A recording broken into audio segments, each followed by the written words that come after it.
Nous allons voir ensemble les tests neurologiques centraux.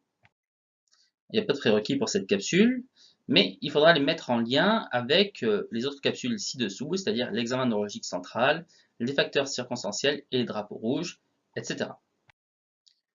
L'objectif est de maîtriser l'examen de la marche, l'examen de la station debout, l'examen de la coordination motrice, l'examen de la sensibilité et l'examen de la force musculaire.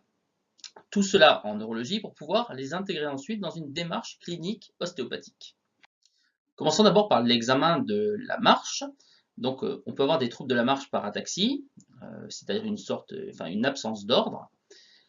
La marche cérébelleuse par ataxie locomotrice, c'est une démarche ébrieuse, hein, qui ressemble à celle d'un individu qui serait ivre. Donc, on a une démarche qui est irrégulière, saccadée, s'écartant de part et d'autre d'une ligne droite, avec une augmentation du polygone de sustentation, et ces signes ne sont pas aggravés par l'occlusion des yeux. Alors, on peut aussi avoir une marche par ataxie, mais dans ces cas-là vestibulaire.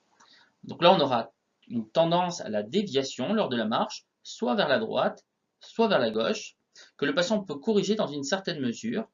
La démarche devenant alors festonnante, l'ataxie locomotrice est là encore très aggravée par l'obscurité ou la fermeture des yeux. Ensuite, on va avoir une marche par ataxie proprioceptive. Donc là, on aura une démarche qui sera talonnante. Le malade lance brusquement la jambe et pose le pied par le talon. Il ne sait plus où se situe son pied dans l'espace par rapport au sol. Donc on a une aggravation des troubles de la marche lors de l'occlusion des yeux et dans l'obscurité. La marche en faux champ de l'hémiplégique ou de l'hémiparétique. Alors, elle est caractéristique, le membre inférieur en extension, décrivant à chaque pas un arc de cercle, plus ou moins évident, mais dans tous les cas, la pointe du pied et son bord externe viennent racler le sol. La marche à petits pas parkinsonienne, donc là on a un démarrage qui va être lent, on dit parfois bégayant, hein, c'est un enrayage cinétique, avec des piétinements sur place. Mais une fois initié, la marche s'effectue de façon soudée, à petits pas lents et traînants, le tronc antéfléchi et le ballon automatique d'un ou des deux bras a disparu. Dans les formes toutes débutantes, la marche peut être normale à l'exception du ballon automatique d'un bras. Passons à l'examen de la station debout. Alors comme la marche, la station debout mobilise plusieurs systèmes. On va demander au patient de se tenir debout, les pieds joints l'un contre l'autre, les bras tendus à l'horizontale, les yeux ouverts puis fermés. On va observer les oscillations antéro-postérieures, les déviations latéralisées ou les mouvements des tendons des muscles tibial antérieurs qui normalement ne devraient pas bouger. C'est ce qu'on appelle la danse des tendons. Il est utile, notamment chez la personne âgée, de tester l'appui monopodal et d'en noter la durée possible, ainsi que la résistance aux poussées antéro-postérieures ou latérales. Alors, quelques repères de troubles de la station debout avec l'ataxie statique cérébelleuse. Alors, le corps est animé, dans ce cas-là, d'oscillations, hein, dans tous les sens, et le patient doit écarter les pieds pour garder son équilibre.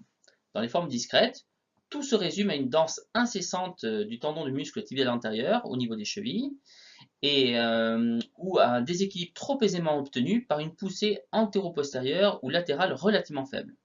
Dans les formes sévères, des oscillations apparaissent même si le polygone de sustentation est élargi. Quoi qu'il en soit, l'instabilité n'est pas aggravée par l'occlusion des yeux.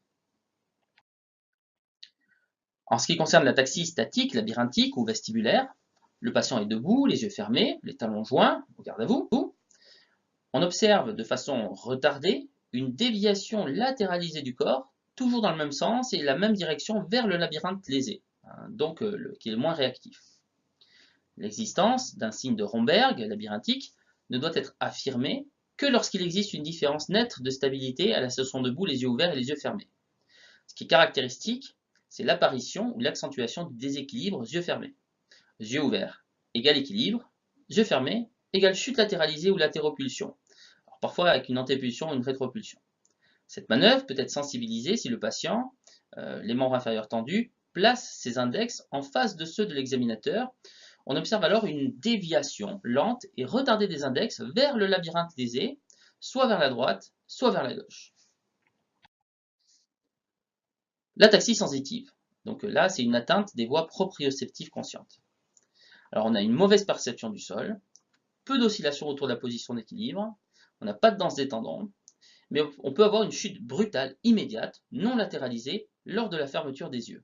Hein, c'est ce qu'on appelle le signe de Romberg proprioceptif. Parlons maintenant de l'examen de la coordination motrice. Alors, au membre supérieur, on demande au sujet de mettre le bout de son index sur le bout de son nez ou sur le lobe de son oreille en partant de loin et le plus vite possible. Au membre inférieur, on va demander au sujet allongé de mettre son talon sur le genou opposé de l'autre côté et de descendre le long de la crête tibiale.